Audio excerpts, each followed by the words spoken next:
on the beginning. We can just go in. Say something. Let's just go. And they out here jamming that Tennessee whiskey in the studio today. No, man. That's the one. Speaking of whiskey, we were talking about whiskey on the way here. Yeah. Well, that's the one thing that I will say is like whiskey. Whiskey's my favorite, and the holiday season, it's always like a lingering after effect of like, oh, it's a game. You know what I mean? Like, oh, Saturday, you have games. Sunday, you have games. I mean, college football just ended, but that was on a Monday, so you're like drinking every. You know, you have one or two drinks. I'm like, dude, this is a problem. Yeah. This is the season where you put on some weight and you realize you might have a problem. Yeah, you know what I mean. This is a season of perpetual hope. It's like, yeah. I hope I stop drinking sometime soon. Actually, funny thing is, I don't drink during the week. I only drink like Thursday, Friday, Saturday. Sometimes not even Thursday. Yeah, and I could have one drink or 100. Really? You know what I mean? Yeah, it's no like. I don't drink every day. I'm just not an everyday drinker. I like alcohol too much to drink every day.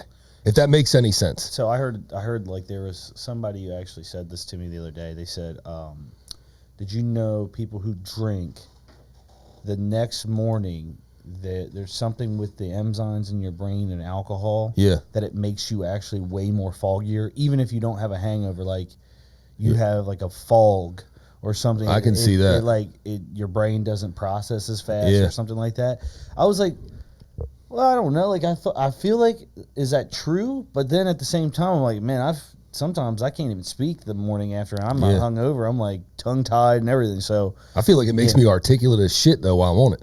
I get that whiskey wisdom, boy. I'm flowing, man. The problem, that's the problem with whiskey wisdom is it's weird because all of a sudden you start to really think about things in a deep level. At least for me, I'm like, oh man, I can do this, I can do that. Like, oh, and then I'll start saying it out loud, and people are like, you're a fucking genius. And then the next morning, they're like, wait, do you remember saying that? I'm like, yeah, fuck yeah. And I don't remember saying any of the shit, but I'm like, in that moment, my brain turns into I'm like, oh yeah, well, why don't you do this? We can do this, and that.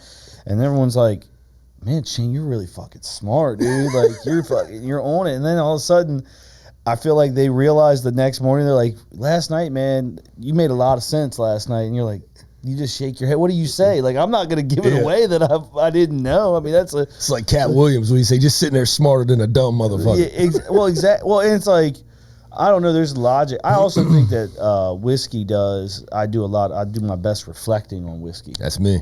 Yeah, I'm with you. Because, like, at night, you don't have really a chance to unwind after a day. Yeah. Because if your brain's still scattered. So, like, if you drink a little bit of whiskey, it helps you kind of unwind, kind of see kind of the fog through or see through the fog a little bit. And then the next morning, you kind of can reflect. I'm not saying have a ton of drinks, but I think that's one of those things where if it's been a long week, maybe a Thursday or Friday, I'll go home and have a whiskey. It's good medicine for the brain. Oh, yeah. I think it just... well, you know what I thought about, too, yesterday? What's weird? What hit me while I was drinking, watching the numerous games that were on. And actually, all of the games were good. Yeah. All of the games were good. It hit me. I was like, what's weird is alcohol basically turns your brain into a single-track mind. Yeah. It's like whatever you're watching, you're into. Or if you're talking or conversating, that's what you're into. Like, if you're focused on something, at least for me, that's what it does. Like, it makes me singularly focused on whatever it is, which is weird. Like that. Last night I'm watching the Ravens Bengals game, and I just have a tall glass of whiskey and Crown Royal.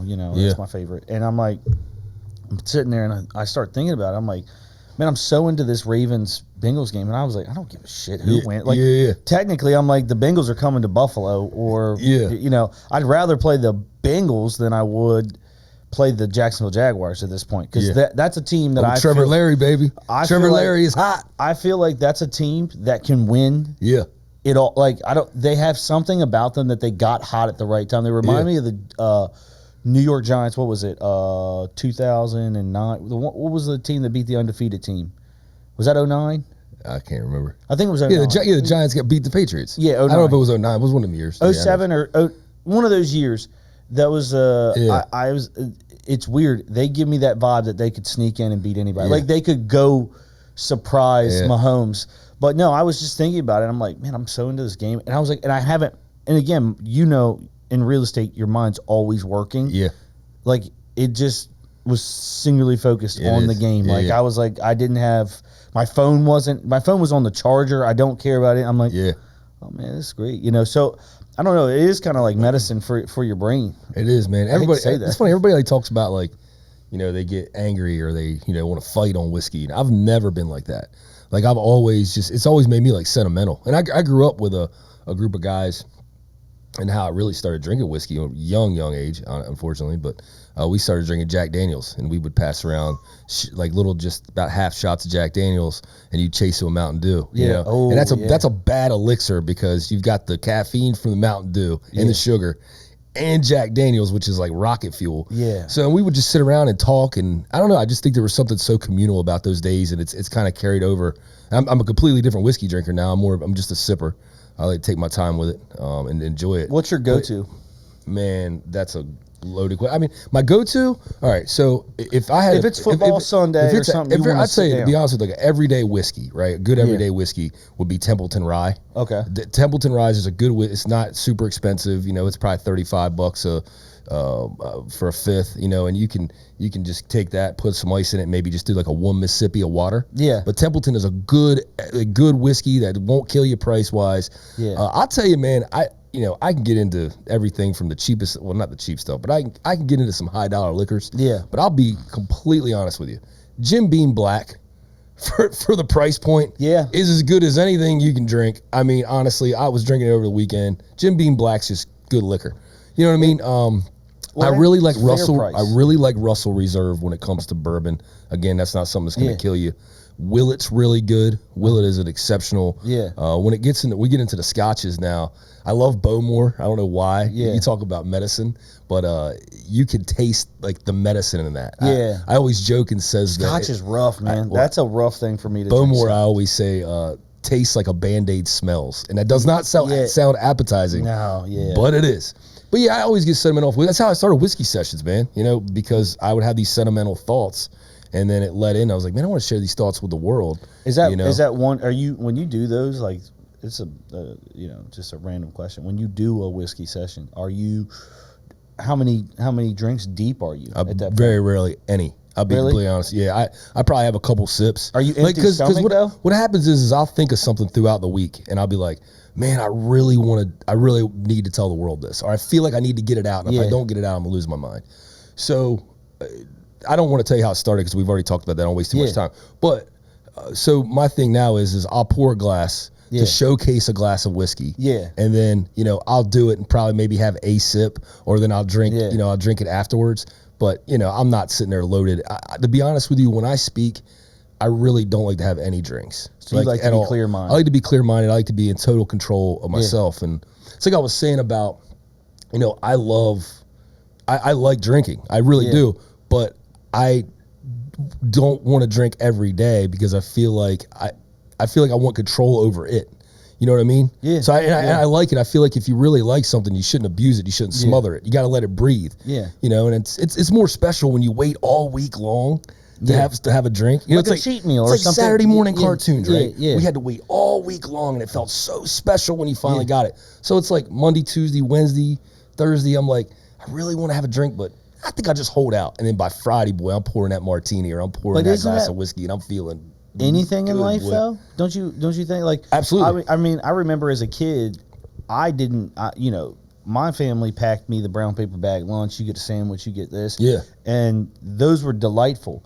But on the weekends, my mother would get me Lunchables because she had to work. Exactly. Now, I seen kids every day who had Lunchables who didn't give a shit, because they had them every day. Yeah. It's weird. My happiness was in a Lunchable. Yeah. They didn't care. Their parents got them for them every day. But, like, for me, that meant the world. I'm like, oh, my gosh, this is so great. Because you get it once a week. And you knew you was like, hey, listen, all of this, I'll eat a sandwich, a ham and cheese sandwich, and all, the Jell-O or whatever else, fruit by the foot. I'll eat that, but I can't wait until Saturday cartoons and I have a Lunchable to eat in the morning or whatever. It's so, I think that's anything in life. If you kind of have the willpower to hold out, it's so much better just to be like, because when you do it all the time, it ruins how special it is, right? Yeah. The best part of anything is the moment right before you do it. It's waiting for it and then finally getting it. It's like a rubber band. if you pull a rubber band back, the more you pull it back, the further you pull it back, either it's going to break, right, or it's going to go really far. Yeah. And like to tease something, right? When you tease, the more you tease something, and then you finally, give it. Yeah. Then it feels amazing, So it's like it's like a little mind game I play with myself. I don't know. But speaking of mind games, let's go ahead and get into it because we're playing some mind games today. Today we're actually going to talk about change, and I'll get into that after the intro. But I guess, ladies and gentlemen, I haven't done this in a while, so we haven't done this in a while. So I'll try to do my best. But welcome back to the Prop Culture Podcast. I am your host, Matt Trader, and to my left, as always, the biggest Buffalo Bills fan in existence today. Yes. My man, Mr. Shane Snoots. And today, ladies and gentlemen, I'm here to talk about change. Like, if I can change and you can change, then we all can change. So we're going to talk about change right here on the episode today. I will say this is a completely random episode. But what we're going to do is we're going to talk about things that we would change about things in the world, from sports to entertainment to life, anything in the world. And I'm just going to ask Shane, something he'd like to change, and he's going to tell me. So let's start it, man. Give me something. Give me a sport or something that you would change, a rule, whatever it is. What would you change about something? I think if it was me, the one thing that I would change, and again, this is probably me being a Bills fan, is probably the overtime rules. Yeah. I think overtime rules in football, specifically professional NFL football, to not give each team the opportunity to score, is cheating the fan and cheating the other team out of it. Yeah. And to me, that's very cheap for a professional sport. With college sports, no matter what, each team gets to, and it's the person who doesn't score loses, right? Yeah. It's not, here's a coin flip, someone can go down and score, the other team doesn't get it. I know they changed the rules for technically the playoffs. Yeah. But really, think about it. No game in football should end in a tie. No. I mean, why? It doesn't have to. Why would you have it end in a tie? At some point in time, if you, just like in college football, at some point in time, at any level, third, fourth overtime, someone's not scoring. Yeah. You know what I mean? So just that to me seems bush league for a league that's like prides itself on being so. To have it come down to a coin flip, that's one thing that just still bothers me to this day. And even though, again, for the playoffs, I think they changed the rule where at least both teams will have, if it goes to overtime, both teams have a shot at scoring. It's definitely gotten more fair, but I'm with you. Like, at least always give them a chance to reconcile it until they can't. Yeah. You know what I mean? Yeah. Well, because think about it. You could have great quarterback duels. People always... What have been come back, I should have said, but go ahead. I'm sorry. What is the most popular games in the last, I don't know, call it 5-10 years? It's always been a quarterback duel. Like, it's never been like a defensive standout like game where it's 3-0 or 3-3. It's like we're talking games that are upper 30s, 40s, and they're going back and forth. Yeah. And everyone's like, it's the game of the century. Well, that's because that's what we want to see. We want to see scoring. And we want to see who can't score last. That's what we want to see. We don't want to see who scores first. We want to see who cannot score last. You know what I mean? So I think they do the same thing in hockey too, right? Like sudden death, which does add an element of like, it does make it intense. But I think they use injury as an excuse, right, for why they don't want it to be as long. I think they say because of if overtime goes, 3-4 over, that's a whole nother quarter technically, and then players get, this is more wear and tear on the body. But really, let's be honest, they don't give a shit because they added another game to their schedule. And listen, this watching, the Giants team was battered, the Vikings team was battered, the Dolphins team was battered, Bills, every team yesterday. I mean, even the Bengals and Ravens didn't even have Lamar Jackson. The Bengals had 3 missing starting line. 17 games is a lot of games for the NFL to play with a preseason. What is it, 2 preseason games, I think? That's still a lot of games. And then plus playoffs. So I get it why they wouldn't, but to me, it doesn't make a lot of sense. And maybe that's something they switch down the road to that sounds like they have made it each team gets a shot, but I feel like it almost should be like college where you line them up at the 20 and each time they get shorter and shorter, and then each almost time, like a World Cup golden goal or something like that. You step up, you got 4 downs to make it happen. Don't then guess what? Yeah. It's over. I think that makes it more interesting than leaving it up because in any level of sports, I don't think there should be ties. Yeah. I don't know if that's a hot take or if that's why you play a competitive sport to either win or lose. There is no tie unless you're doing it based on like an aggregate, like the EPL does. Like you basically they do like I guess like an aggregate total of wins losses. Yeah. So like all the games affect all the other games because it's like a win-loss column type thing. It's not it's a point thing, not like a win-loss type thing. I don't know what I'm saying because I don't watch the EPL. But think about this. I have an idea of what it is. So Buffalo, this is where like it gets tricky, like a tie game, right? So Buffalo Bengals game gets canceled. The original gets canceled. They lose a game, but technically it would be considered a tie. They basically coded a no contest, so they didn't have a tie next to the. That's literally what they did. They didn't want to say it's a draw. They were like, we'll just call it. But that's the same thing as a tie. So like, it made you didn't lose the game, you didn't win the game. It's almost like not playing the game. Yeah, somebody should win or lose so it can count. It can make everything fair. You know what I mean? Buffalo's the number 2 seed, should be the number 1 seed. If you really look, they beat Kansas City. How are you the number 2 seed? And the Bengals beat Kansas City. Yeah. Somehow Kansas City tripped into number 1 because of a game. Is that not? That's why I'm saying it's essentially what happened was a tie. That shouldn't happen in any professional level. Now, that is an instance that you never want to see ever, ever, ever, ever in history. But boxing's the same way because you can fight to a draw, right? Like, you can. And look at Rocky. You know what I mean? Rocky won, man. That was it was more than a victory. Yeah. It was you know what I mean? It was more of a moral victory type thing. But I know what you mean. And that was and I use the Bills-Bengals thing, but I don't mean because that was a unfortunate situation. And we even talked about it earlier in the season about how like when will the NFL actually take things serious? Because that was like we've said it multiple times that it keeps getting worse. These hits keep getting worse and worse. And even though that hit didn't look big, he died on the field. They were, thank God they came back to save him, you know. And listen, they have great medical staff for doing that, but that's one of those things where, I mean, we've talked about it over and over and over again on the show about how dangerous football is. I worry about that too. I worry about the danger of football. I wonder what can they do to change and make it safer. I don't know if you can. No, that's outside the one of just going flag. That's it.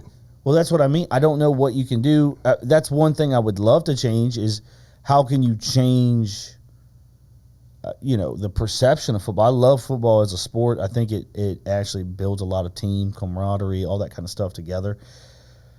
But I don't know, man. As we go further and further, I don't know if it's going to be around in 20 years. Yeah.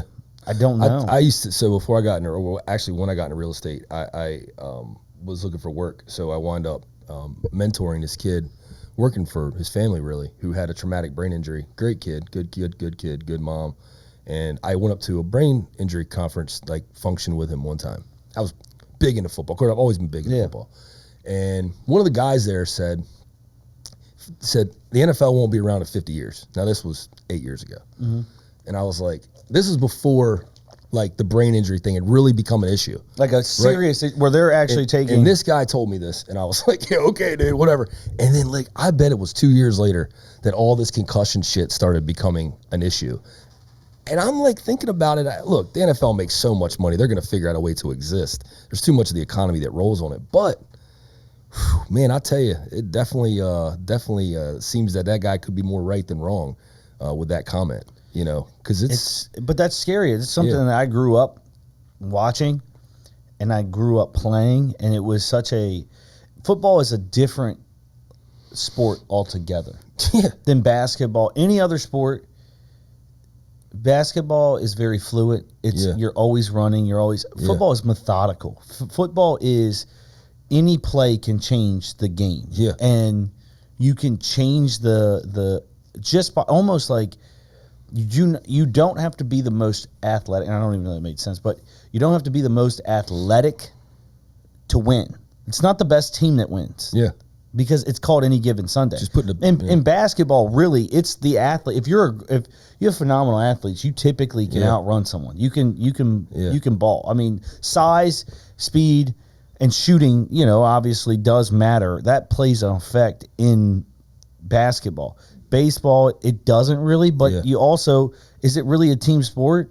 Yeah. I mean, it's a team sport to an extent. Yeah. I mean, it's not the same as going out there every play, and you realize that after the DeMar Hamlin thing, and thank God he's okay, but you realize how many people that touched, how many people go, oh, he's, that could have been, someone that we play with, and that's amazing to see. That's what the camaraderie of that kind of stuff is. You know what I mean? There's actually more team function to baseball than you realize. There's a lot of communication that goes on in that field. Yeah. Talking is very, very vital, very key. Yeah. But I know what you mean, because it seems like you're more individualized. But so is football in a way, because all the linemen, but still you got to practice as a unit. But like all the linemen will practice together. The quarterbacks will practice together. Yeah. Throughout the week, and then you all come together. I think in harmony to create this beautiful thing. I think the biggest thing that I think is about it is those sports, basketball. LeBron James can will his team. He could have trash can, a mop, a dumpster. It used to be that way, and he can do that. It used to be that way, but baseball, I know what you mean. I can hit 95 home runs. I can will the team into the playoffs. Yeah. In football, if you don't have a team and you have just a player, you're not going to do anything. Yeah. At least you're not going to do anything. I mean, Justin Herbert had, one of those great nights. Team didn't do it. Yeah. Team didn't do it. I mean, at the end of the night, it's literally all 22 starters or 53 men on the field who make it. So I just would love to see them change or come up with a way to make it a bit safer. And I don't know what the answer is, because that hit on DeMar Hamlin is a hit that happens every play, every down. I don't know what you do, but obviously they need to invest a lot more money in it if it wants to be around. It's tough because the more padding they give them and the more equipment they give them to try to protect from injury, it actually gives them like more confidence to go out and smash somebody, because they don't, you know what I mean? Like it's the pads and the equipment's almost become a weapon in a sense. Yeah, like a helmet has, because if you don't feel your brain moving, why wouldn't you? I mean, remember those old, like we had leather helmets basically. Like, I mean, those things were they were so uncomfortable. Yeah. The shunt or the air, we had the air ones or the shunt, and they would, I mean, it was literally like that little blue ring that you would just pump up. Yeah. Man, if like for the first, they told you to get used to it. You had to get used to wearing it because it would press on your temples so hard. Like now, they're like a pillow inside. When I graduated, they had just started putting in different versions of a helmet, and we had a couple new ones come in, and I had it was like pillows inside there. Like there were so many different things all over the head. And I'm not gonna lie, did I use my head? I was at the time I was 5'6" in high school. Like, of course. I mean, I can't really use anything else. I'm shorter than everybody else. Yeah. So I mean, I used it a lot more, and I didn't care. I threw my head around because I was like, oh, it's not gonna hurt. Yeah. I got this thing that's supposed to stop concussion. So, I hope that they figure something out to make it safer, so it's around 10, 15, 20. They'll figure something out. It might be removing more violence, unfortunately, which that's one of the big appeals and the big draws to the game is the violence. But unfortunately. is it anymore? I don't know. When you've seen people really dejected, I guess is maybe the right word, when they seen Hamlin down. Yeah. And when you've seen Tua freeze. Yeah. You've seen really people go, I don't want to see this. Everybody wants to see you got jacked up until you see that person frozen on the field, and then you go, I'm with you. I'm no longer want to see. It's really sad. I think our generation is the generation that more wants to see it because we grew up around it. Yeah. And we're, like, oh, whatever, get up. You know what I mean? We're in that mindset. But I'm right. I think the younger generation, man, they're just, I think they work smarter, not harder. And they're like, how stupid could you be to have a concussion and go back into a high school game for what? You know what I mean? How many times did everybody get hurt, when we were kids and nobody was going pro? You know what I mean? Yeah. But you would still, I had buddies that would like literally come out and pop their shoulders back in and, But that's because the love of the game. You love the game. 100%. You just 100%. loved it so much that you went out and played. And that's the weird part. I don't see, Listen, Lamar Jackson sat out last night, and there was a lot of speculation if he could have played or not. But at the end of the day, he won't go ruin that contract. He's a businessman. Yeah, you're not ruining that. That's his life, man. But that's what I mean. What's crazy is he last night, Mike Vick, a bunch of other, sportscasters were like, "You're a coward for not showing up." Not I don't say coward, but basically they gave him, a lot of shit for not showing up and not being there for his team, not playing, not trying to push through. But at the end of the day, he looks at it and goes, "Why am I going to fuck my body up for what? You pay me, and I'll do that." I was going to say, I hate to say it, but and Terrell Owens made this point years ago, and everybody hated Terrell Owens for it. For what he said was absolutely spot on. But no, if Lamar Jackson played yesterday and he got hurt, were the Ravens going to pay him the amount of money that they were going to pay him or not pay him regardless? Was somebody going to pay him a large amount of money?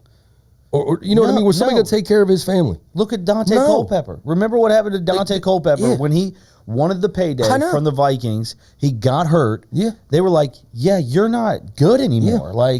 We don't know if you're going to be able to play." He goes to Miami because that was the highest bidder, and then ends up being trashed. Yeah. So, and now think about what he did for the Minnesota Vikings. You might see Lamar go to Miami too, actually. Yeah, I don't want to see him in Miami because let me put it this way: that's a track team. Yeah, he would fit very well down there. If he can hit his spots with those receivers. Well, that's the only thing. You know what? It would be dangerous. Here's what and there was speculation about Brady going to the Dolphins too. That to me makes a lot of sense. And their offense Brady with him awesome with the Dolphins. Well, you got to think because those two guys are track stars, but they run underneath routes. They don't need to go long. He could just hit them all day long. And yeah, but I don't know how much. We'll see tonight because they play tonight. We'll see if he has anything left. So let's do this. Let's change gears. Let's talk about something else because we were talking about multiple things we want to change. And so one of the things that I want to change, I talked about this on the last episode, is basically in all sports, how you decide the number one draft picks and the high draft picks in sports. I talked about this before. I think it's complete bullshit that they give, and it's not bullshit. I understand why they do it, but it's allowed for people to pervert the system. But the fact that they give the number one pick to the last place team, and then are worried about or wonder why people want to tank. Well, it's because there's no benefit.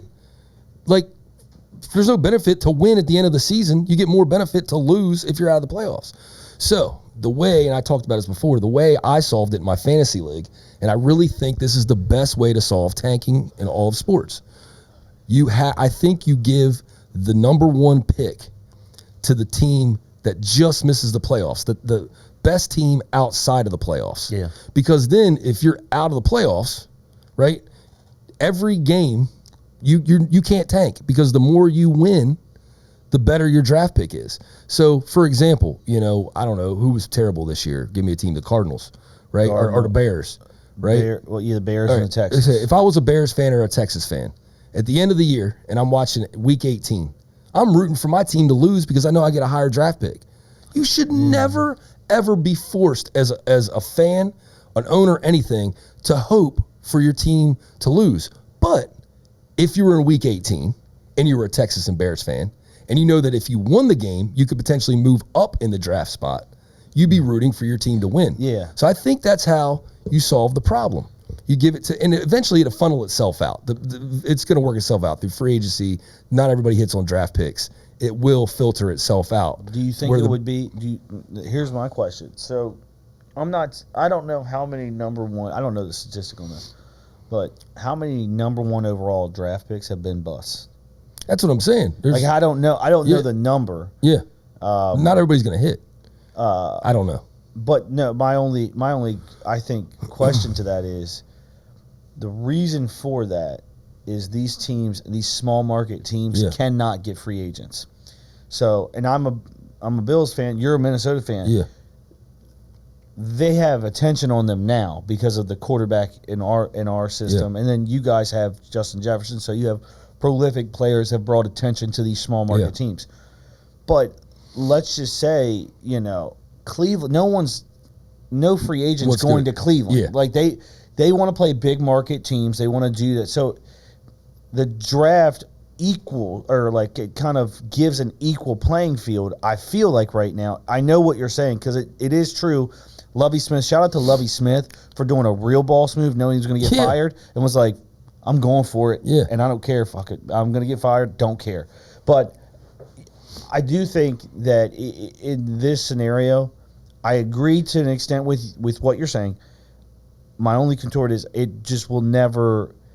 Those small market teams suffer if they don't get a high. If Buffalo doesn't draft in the top 10, we never get Josh Allen. But the thing is, you draft for need. So eventually, the players who are drafting a quarterback, you know what I mean, higher, they're eventually not going to need that quarterback. So the next year, if one of those teams were in last place, start to come up, then maybe they fill the need because nobody else needs the player, or maybe they make a trade. Trade's prevalent, so maybe you trade for the draft picks. And, imagine this. Imagine let's say when Brady was, Brady or one of these teams that have been a dynasty, and they're leaving the Patriots, or even when Seattle or whoever, and then the next year's draft pick is Trevor Lawrence or Andrew Luck. They replenish their draft, even though Brady's not done yet. They go get Andrew Luck, or they go. It makes the teams continue to stay. Well, that's if they're out of the playoff. I mean, you got to think, because if those teams are in the playoffs, they're still not going to get a good as pick as it. So basically, how it would work is the team who just makes the playoffs, like the 15th place team, right, would get one, and then it would go all the way down to the last place team, right, and they would be like probably middle of the pack. So whatever it is, 10, 12, and then the teams that missed the playoffs would then start to pick after those teams. Yeah. So that you would still get a high draft pick. You just wouldn't get the top draft pick. You see what I'm saying? You would get like middle of the pack if you were last place. Let's just say this. So the Ravens were the 7th seed. So in the old, this is the one thing I do hate about the playoffs now. They've added a 7th team in. Yeah. It's kind of pointless. But anyways, so let's just say the old format, the Ravens were the number 7 seed. They would have just missed. So they would have either the number 1 pick or was it was it the Cowboys or no? Who's San Francisco, and then who won yesterday? But essentially let's just say the Ravens are picking number 1. Yeah, basically. Yep. They can pick, and again, the Ravens are a quality team, by the way. Let's just say there are a couple players, maybe a player away from that. You've now lined them up with that option. Look, Lamar's contract's up. We can now draft. Who's it? Bryce Young is the second coming. And then boom, they step back into it. I think what creates the parity right now is that right now when they look at draft projections, you got Bryce Young, a quality talent, going to the Texans. The Texans would never have a chance to sign they've been a disaster of an organization. I'm just saying. I think it only adds parity because of that. Because these small market teams that cannot attract people. Yeah. Look at, for example, this is the one crazy thing is they've talked about how the Bengals are terrible. I wouldn't say Houston and Chicago are small market teams. Though. I mean, they're two very big cities. Well, no, Chicago. I know what you mean, though. Chicago is actually a big market team. But Houston, the Texans are not. They're the little brother to the Cowboys. Yeah, I know what you mean. But if you're going to go play in Texas, you're not paying for them. You're like, I know what you're saying. You know what I mean. They have a small market as far as fan bases go. Correct. The Bears fan base is huge. The Bears fan base. But I mean, the Texans, or like even Cleveland. I mean, Buffalo's fan base is rampant, but it's not the same as a big market team. So I'll do you one even better. All right, right. So we can go on and on, but I'll do you one even better. In the NBA, here's the best. Now, the best way ever, to decide a number 1 pick. Here's what the NBA should do. At the end of the regular season, all the lottery teams are in a tournament. Oh, okay. And the team who wins the tournament gets the number 1 pick. And you can give buys in the tournament to the lower teams, the last place teams, so they ensure themselves a certain draft pick. But the team who wins the tournament gets the number 1 pick. That would be the most epic, one of the most epic sporting events in sports. You made me forget. I actually forgot that they actually have a lottery. But that would be incredible, though, man. If you think about if they had a tournament at the end of the year in the NBA, that would be one of the best tournaments of sports to watch. I mean, to declare the number 1 pick, Be awesome. I think the weird part is too. Has there been like in basketball? I don't know because I'm not like avid fan. Yeah. Like, has there been a generational talent that's came out in the last couple years? Like generational talent, like a LeBron. You got Luka, you got Ja. I mean, you got a lot of them. Was that recent though? Like, are they 5 years in the last Ja's 3 or like 4? 3 or 4 years in. Okay. Luka's like 3 or 4 years in. Okay. I mean, you got a lot of players right now. You know what's crazy though? We're talking about NBA drafts. is littered with talent. It's insane. But we're talking about drafts, and like you said, the sad part is these guys. You have no clue when you draft them if they're going to be good. No. You have no clue. So, like, even if... And you hear some of the good teams. Like, I mean, they talk about Bill Belichick being a terrible evaluator of talent. Like, he's missed on 90% of his draft picks. Yeah. So, it's like what you said about the parity of having something like, even if it's a tournament, even if it... whatever for a tournament for basketball, or the team that just misses the playoffs, number one, therefore, whatever... there's no guarantee that their scouting department, like, that's a lot of pressure on a scouting department, man. So either way, you're right. It would eventually work out because talent's so prevalent now. I mean, there's so much talent. There's so much training in sports now. All these kids are exceptional. I mean, you've got how many, even the lowest of low high school quarterbacks are running college offenses now. You know what I mean? It's insane, dude. I was at a high school game and I was like, God damn, they're running spread eye. They're running spread. Yeah. And I mean, they're dishing it out. I was like, dude, when we played wing T. Yeah, we played wing T. I was like, our quarterback, and we had James on here, and he can tell you, we threw maybe 5 times a game. You know what I mean? Same thing. It was 3 for 5 and 110 yards. You know what I mean? And you're talking screen passes. Yeah. You had your fast guys out there or outs. Hey, I went to a couple high school games this year where I was like, I mean, they're running slants, out route, go slant and go. I was like, and the quarterback's dropping dimes. I'm like, God damn, what's going on, man? This is great. This is an evolution of kind of that where we didn't have. I mean, it was either wishbone or wing T where I was from. That's what the offenses played, same here or wing T. So it's kind of crazy, man. I'll tell you another idea I got for the NBA. This would be the most epic sporting event of the year. They should scrap All-Star weekend activities except for the All-Star game. And they should have a one-on-one tournament for all the players in the league, one-on-one tournament, televised. Shit would draw massive ratings. Or if it's because I guess it's still the Pro Bowl where they still have to have an all-star lineup. Are you saying have? I'm talking about a one-on-one tournament with the best players in the world. Well, yeah, that's what I mean. The people who are voted on for the all-star game, they're just putting brackets by how they were voted on and then they go through. That's actually not a bad idea. Dude, I'm telling you right now. Could you imagine if Steph played LeBron? You could sell that shit on pay-per-view. I mean, it'd be like a big boxing match. Yeah, but see, the thing is, the weird part about today's athletes. And this is the one refreshing part that yesterday reminded me of. There is some general dislike for your rivals in basketball. Everyone's a friend, and even football is still the same. They still want to beat each other. Yeah, but it's not the same. They don't have the same level of Here's the problem. You're right in a sense. They are all friends, but I know for me, I want to no offense to my friends, but they all say the same thing. We're playing fantasy or something, dude. I want to beat my friends. I care more about. But I think the reason they wouldn't do it really has nothing to do with if they're competitive amongst their friends or not, because I think they're still pretty competitive. I think today's athlete wouldn't do it because they're scared to lose. And when you lose one-on-one, right, you have nobody to blame but yourself. That's why those guys won't get in the dunk contest. Look, I love LeBron James. Yeah. I've always been a LeBron James supporter. Yeah. But I'm going to tell you right now why he never got in the dunk contest. Straight up. The reason he didn't get in the dunk contest is because he was scared to lose the dunk contest. There's nobody to blame it on. There's nobody to blame missing that shot in the finals on. None of that. And that's nothing against LeBron. I just think that's the generation that we live in today. I think they're all like that.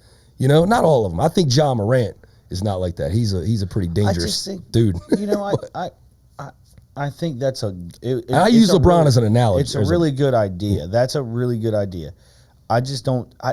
For me, even the Pro Bowl and all of these all-star events that should be amazing, right? They always turn into them just, kind of, laughing, like, for a sports fan, you always want to see the best of the best. And there's a game where there is the best on either side or one-on-one going head-to-head.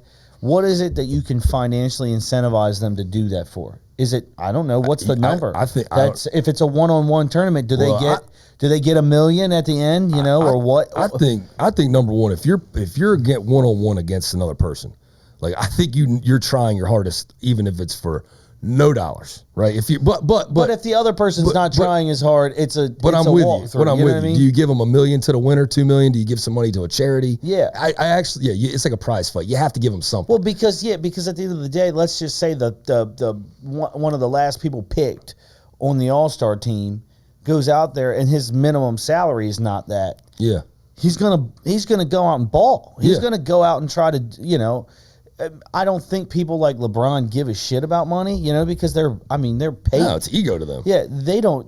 But here's the thing: is it an ego thing anymore? Like, here's the weird part: basketball is one of those games where you can see people turn it on and turn it off. You can see it. You can see. I've watched multiple times LeBron James in playoff games go from being like, I'm going to go drive the lane, I'm going to score 30, and I've seen him also go, tonight's not the night, whatever. I'm just going to run through. I'm going to make an effort. Yeah. That's the problem that I have with people like where a player like that, and especially basketball, and again, this is no attack on basketball. I think it's easier to take a night off. In football, you get hurt.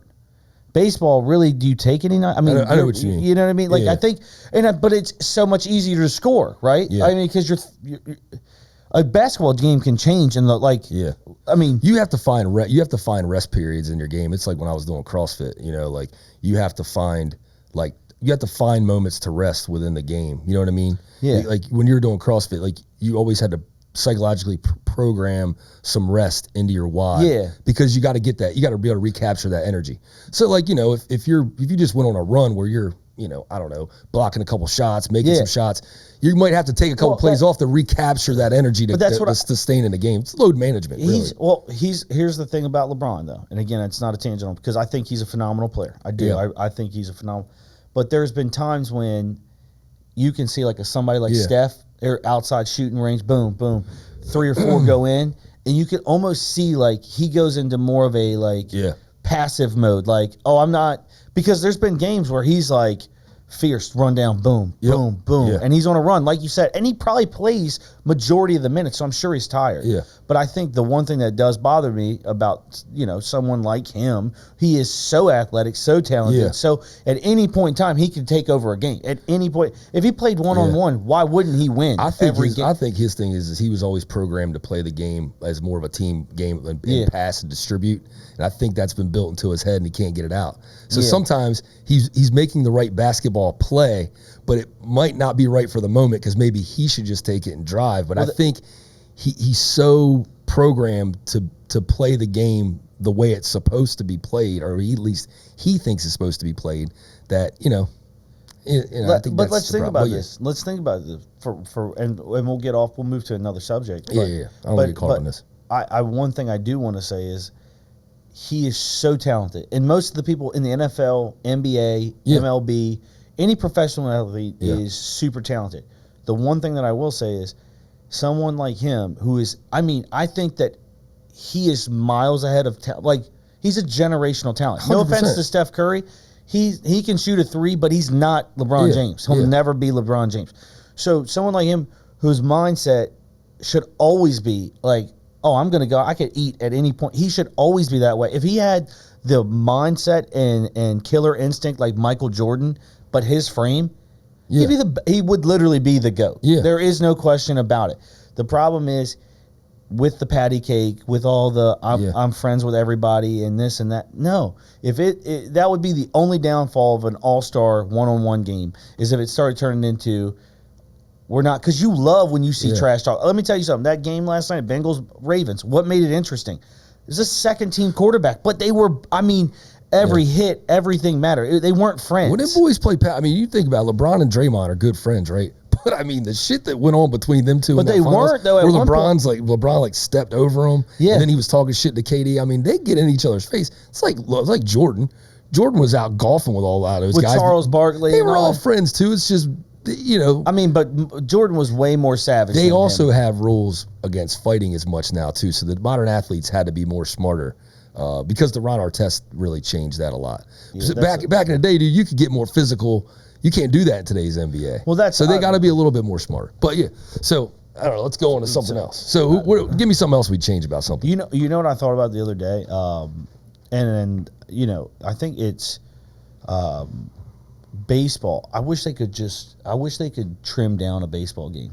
Yeah, I love baseball. Like going to a baseball game is like one of those top 5 experiences, right? Yeah. Like it is, but it's so long. Yeah, when you're sitting there, if they could trim it down, yeah, baseball. I think baseball would be extremely more popular. They're trying to figure out how to do it, but you can't take. I get it because you can't take certain things away.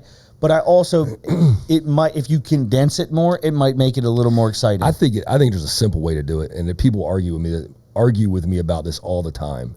But I think there's a really easy way to speed up a baseball game, and I think they got to widen the strike zone, and they got to get back to more. When we were kids, it was more of a knees to letter. Yeah. And then they started tightening it up because they wanted the home run. Yeah. Because they think people want offense. But if you widen that strike zone, you're going to get people swinging the bat more. So either they're going to strike out, put the ball in play, get out, and turn the innings over. Again, maybe it's not that simple, but I think that would be a one way they could do it without compromising the complete tradition of the game. But yeah, I mean that's I'm with you. I wish they could speed baseball up too. Well, because the amount of games that they have, right?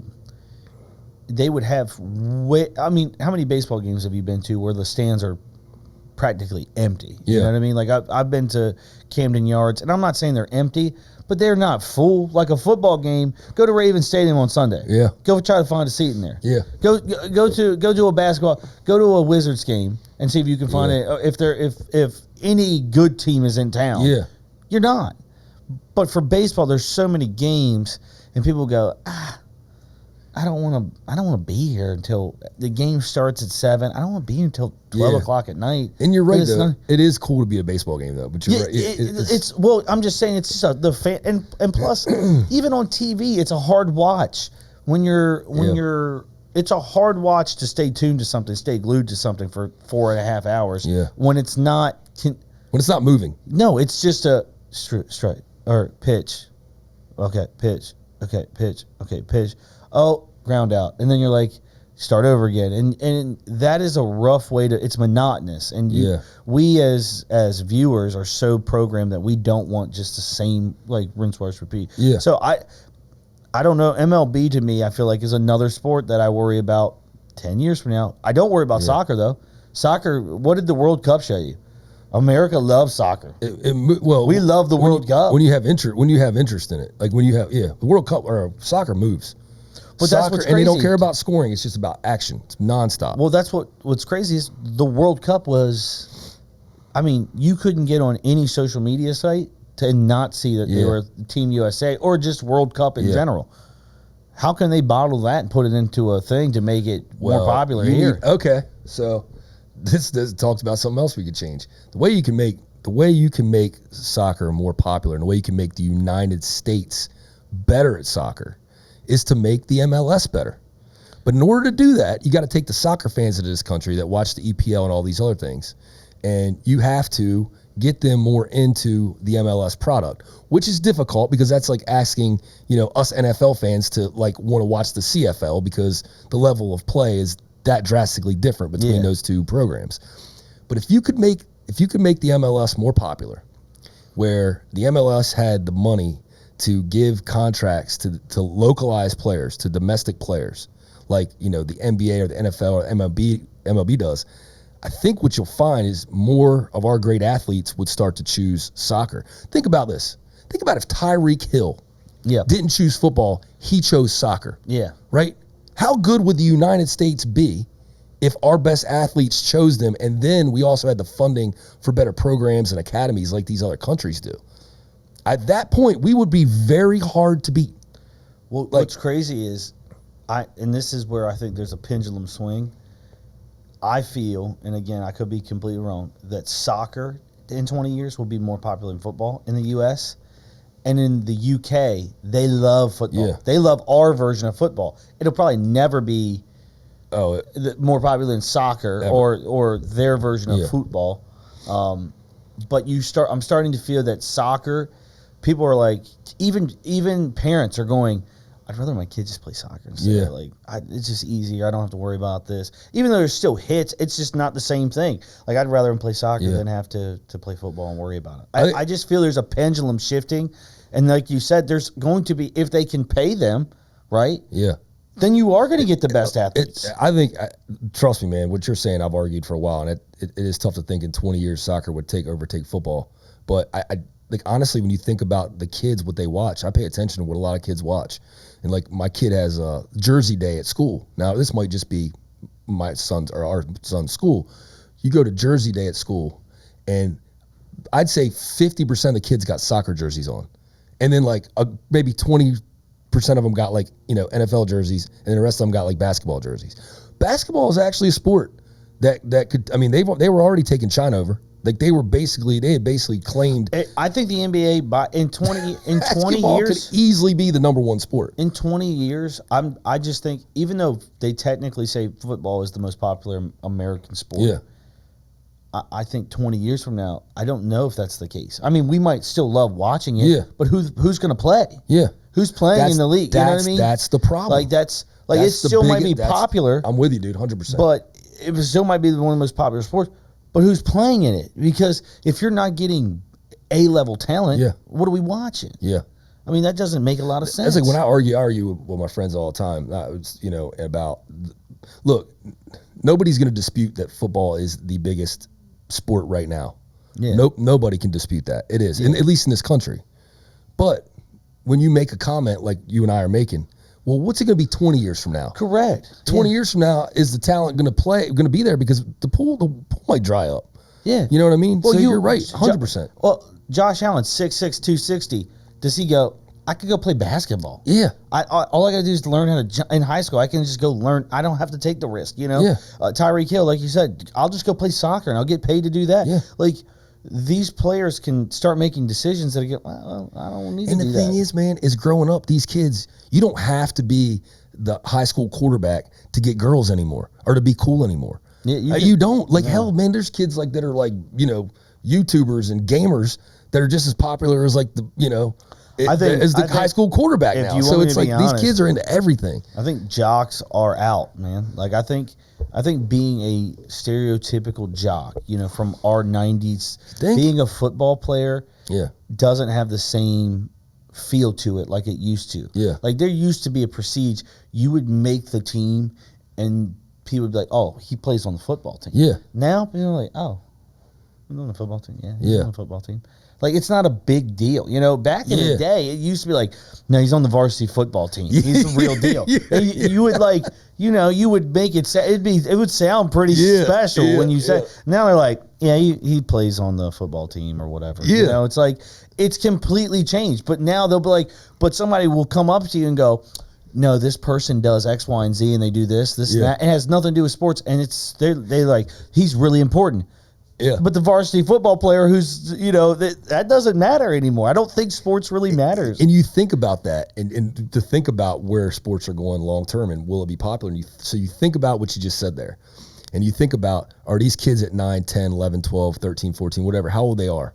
If they're not popular now because of the sport, if they're not playing as much, if they don't consume it as much, okay, then they eventually grow into the key demo, which advertisers sell to, 1849. So at that point, does that what causes everything to kind of, the viewership and the popularity to go down because this next wave of viewers aren't into it now? Yeah. And that actually brings me to another idea I had. I think the NFL, look, YouTube TV is great. Google, obviously you can't dispute Google. But if I was the NFL, you know who I would have signed on the NFL ticket with? Who? Disney Plus. Because if you get Disney involved, what do you got? The kids. Well, they could have built Disney. They could have built a whole NFL theme park inside Disney. That would have been the best partnership for them. Disney Plus. Why didn't they? I don't know. Maybe they tried. I don't even know anything. But I just thought about this like, man, a couple months ago. I was like, if I were them, I would sign on to Disney Plus. Disney would sell because look. Well, who's the parent company of Disney? Is there a parent company of Disney, or are they the parent? I think is Disney. What is it? They own like Fox. They own they own CBS. They're all connected. I don't know. They're all. I don't want to speak out of turn. They're connected in some way. Yes, but Disney and Fox and all of them are all connected, I believe, right? Right. Maybe they are. Yeah, you know what? That's what it makes sense. Yeah, but they are. I think Disney and. But dude, if you could have signed on with Disney Plus. Now you have the kids. Disney would have benefited because they would have sold so many subscriptions. I mean, dude, YouTube TV is going to blow the fuck up over this NFL ticket deal. $50 or what is it going to be? $75? I don't care. Listen, DirecTV right now. DirecTV's gone from my house. Yeah, DirecTV, they can come pick up the box at the end of the season. Yeah. I don't care. I'm done with you. DirecTV, I'm out. I've been a loyal member for like 10 years. Yeah. I'm done. We're done. We're out. I'm done with you. You're useless to me now. Like, literally... absolutely useless. YouTube TV, here I come. Streaming services, here I am. Dude, I'm telling you right now, YouTube TV, I had a guy from Comcast literally tell me straight up that YouTube TV does everything the Comcast already does, but you don't even need it. Yeah, I'm all in. Listen, it's insane. I'm going to tell you right now, the only reason why DirecTV has not been to my house to pick up the boxes is because I'm waiting for the end of the season. Me too. I'm the same. I'm like, I don't want to screw up the season. I'm the same way, dude. I'm like, I'll wait it out until February, the second week of February, call in there and be like, you guys can pick this shit up. I don't care. I'm with you. Dude, I'm all about the streaming. But you know, it was smart on their part to change that model. Because let's say that Comcast or, whoever the parent company of Comcast is that wins that. Yeah. Then you're still tied to this cable box, right? Yeah. They're going to have way more subscribers on YouTube TV now than someone being like, I have to have DirecTV to have the Sunday ticket. Yeah. Think about how many people are going to go, okay, well, now I can just watch every game for...